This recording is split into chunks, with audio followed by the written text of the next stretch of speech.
Dahil diyan sa kakanin na yan, napaaral ko, napalaki ko, na-sustain ko yung mga pangangailangan namin, ng pamilya ko, mga anak ko. Nung matatawa ka kasi nung una talaga hindi namin talaga plinano na magkaroon ng ganyang bindor-bindor. Pero hanggang sa ayun na katagalan ng katagalan hanggang sa dumami. Kami gano'n din noon eh. Pag walang-wala kailangan humihingi din kami ng tulong sa ibang tao. Sabi ko nga hangga't may kakanin may buhay.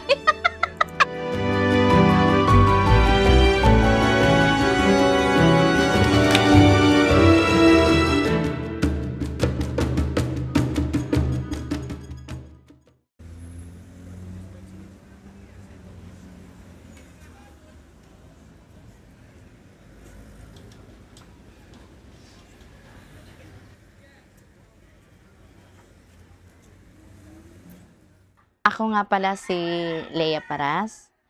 15 years na akong gumagawa ng mga kakanin. Dati kasi ang business talaga namin iba, prutas. Ngayon, siyempre sa hirap ng buhay, ang dami na rin medyo matumal. Nag-switch ako ng ibang business. Nabuo namin tong kakanin na to, naming dalawang mag-asawa. Maliliit pa yung mga anak namin, mga grade 3 lang yung panganay ko, mga grade 2 yung bunso ko.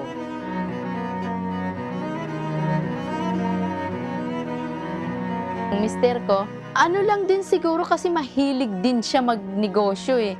Eh ako ganun din naman kahit nung maliit pa ako doon sa amin sa probinsya talagang nagtitinda-tinda na ako. Maliit pa ako noon, grade 1 pa ako, nag-aaral ako sa Tacloban. Yung lola ko pag walang pasok, naglalako ako ng talbos ng kamuti.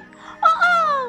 Mahilig ako maglako. Minsan naman, ice candy. Maliit pa ako, nagtitinda ako ng ice candy. Kumbaga sa nasanay kami sa ganun. Sa magtinda-tinda, magnego-negosyo.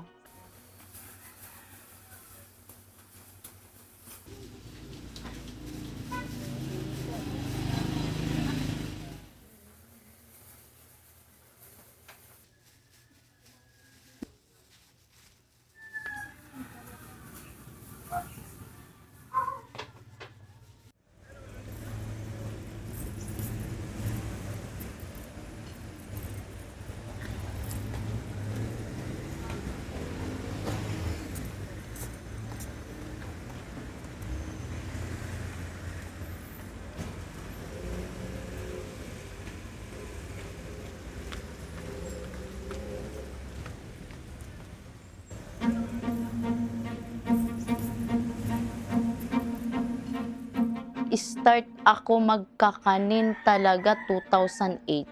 Actually talaga matawa nga kami yung perang pinampuhunan namin dito sa kakanin is 800 pesos. Pera ng dalawang anak ko yun. Kasi mayroon silang alkansya. Sabi ko, ano kayang magandang anong business? Kasi nga, ang hirap at that time yung prutas nun eh. Sabi ko, bakit kaya hindi ko subukan ng kakanin? Sabi ko, try ko kaya. Sabi ko, wala namang masama. Total, marunong din. Probinsyana ako, marunong ako gumawa ng ibang putahe ng kakanin. Ginamit ko yung 800 nila. Nag-start kami ng mga limang bilao hanggang sa naging 10.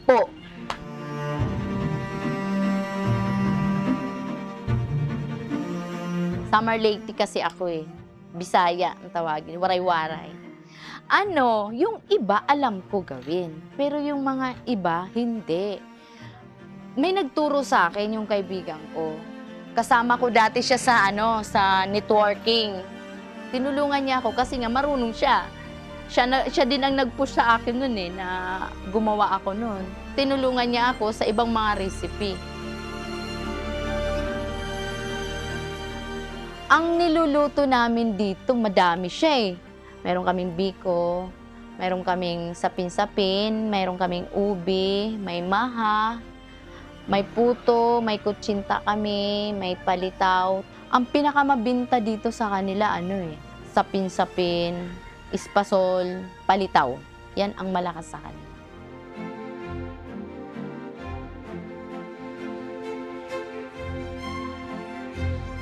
Nung matatawa ka kasi nung una talaga hindi namin talaga plinano na magkaroon ng ganyang bindor-bindor. sarili lang, asawa ko lang talaga. Hanggang sa may lalapit sa amin na, "Uy, gusto ko rin magganyan sa asawa mo, tulungan niyo naman kami, paano kami magaganyan, pwede ba kami makitinda?" Sabi ko, "Sige, para kahit papaano mayroon man lang pambaon-baon daw yung anak nila," ganyan. Ang nangyari din naman kasi sa amin dito is, yung recommendation.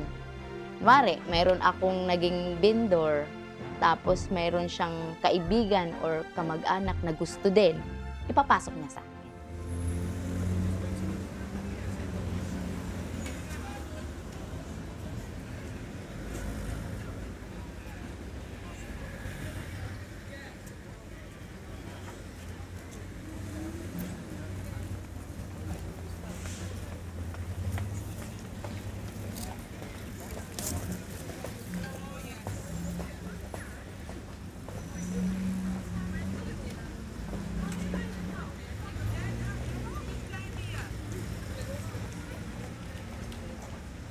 Ako po si Kevin Arellano, 10 years na po akong tindero ni Ate Lea.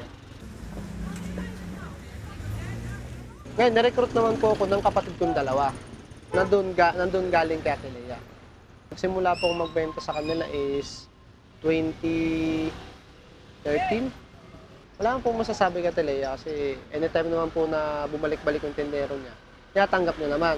Basta yung walang naiiwan na, alam niyo po ba yung hindi bad attitude na hindi maganda dapat ipakita sa tao. Bago ang ang dami akong sinubukang negosyo eh. May mga makikita nyo sa mga kanto-kanto, nagpiprito ng mani, kumuha kami magbabantay, niluloko kami ng tagabantay namin. Mayroon din naman fishbowl din, lahat na lang yung may nagka-cart ng fishbowl, niluloko din kami. Actually, until now nga, may kakanin, nanluloko pa rin sa amin. Kasi siguro masyado lang kasi akong nagtitiwala sa tao. Na, yung parang inire-relate ko yung sitwasyon ko lagi sa iba na pag nangangailangan. Siyempre, andun yung tiwala. Magtitiwala ka. Basta, sabi ni Ate Lea, kung ano man ang ginagawa sa akin na di maganda, bahala ng Panginoon sa kanila. Kevin, si Jerry, matatagal ko na mga tindero yan. Si Kuya Jerry, matandaan ko pa ngayon, si Kuya Jerry, mga 2015, napunta sa akin yan. 1 linggo pala. Wala pang 1 linggo yan, na-hold up yan. Kaya may may scar siya dito. Na-hold up yan dito lang malapit sa may amin. 2 weeks pa lang natindero ako nun, hold up yun. Nangyari mo siya ng gabi. Bago pa rin siya. Probinsya, siyempre, probinsya. Nagpagabi siya. Pagpagabi, yun, na-hold up. Ang ginawa sa kanya, kala bibili. Ngayon, paglapit sa kanya, tinutukan na siya dito. Nilaslasan siya. Sabi ko, "Hay kuya, pag may ganyan, di natin talaga maiwasan ganyan. Huwag ka nang lalaban. Ibigay mo na lang yung pera kasi ang buhay natin iisa lang. Ang pera mahahanap pa natin yan eh."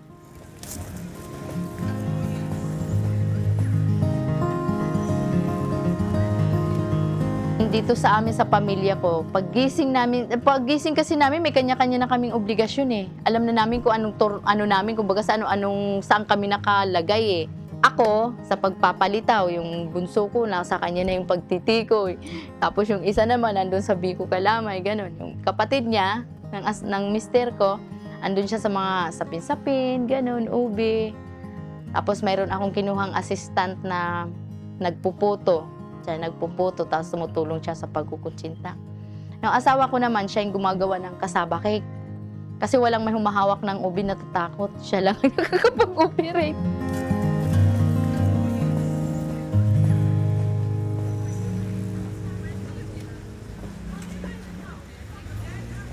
Konti lang kami dati.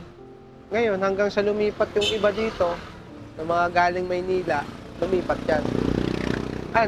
Ngayon, tindero kami ngayon, mga siguro, nasa 17 na tao. Pero yung iba, doon natutulog sa iba na kinuha na sang latira ni ate. Yan kasi sa kilate, talagang kahit lumabas ka na alas 2, alas 3, basta kaya mong boundary yan, wala problema sa kanila. At saka hindi mo siya matatanggap na maamo, parang may tuturing mo siyang kapatid na lang. Kasi alam mo kung bakit pag nandyan, ang saya nyo dyan, magsama-sama, Sa mga party dyan, birthday, yun. Lagi kong sinasabi, magtrabaho tayo ng maayos, lahat ng pagpapagsubok, nandiyan na yan pagsubok lang yan kaya natin yan Kung sakali mayroon man ibang nangangailangan na medyo sobra naman, why not? Basta lagi kong sasabi, lagi lang tayo magpapakumbaba at matutong rumispito. Yan lang lagi kong sinasabi sa mga kasama ko dito, sa mga tao ko, huwag tayo manlalamang sa kapwa. Ang hanap buhay, mahalin natin Kahit kunti lang ang kita natin, basta tuloy-tuloy.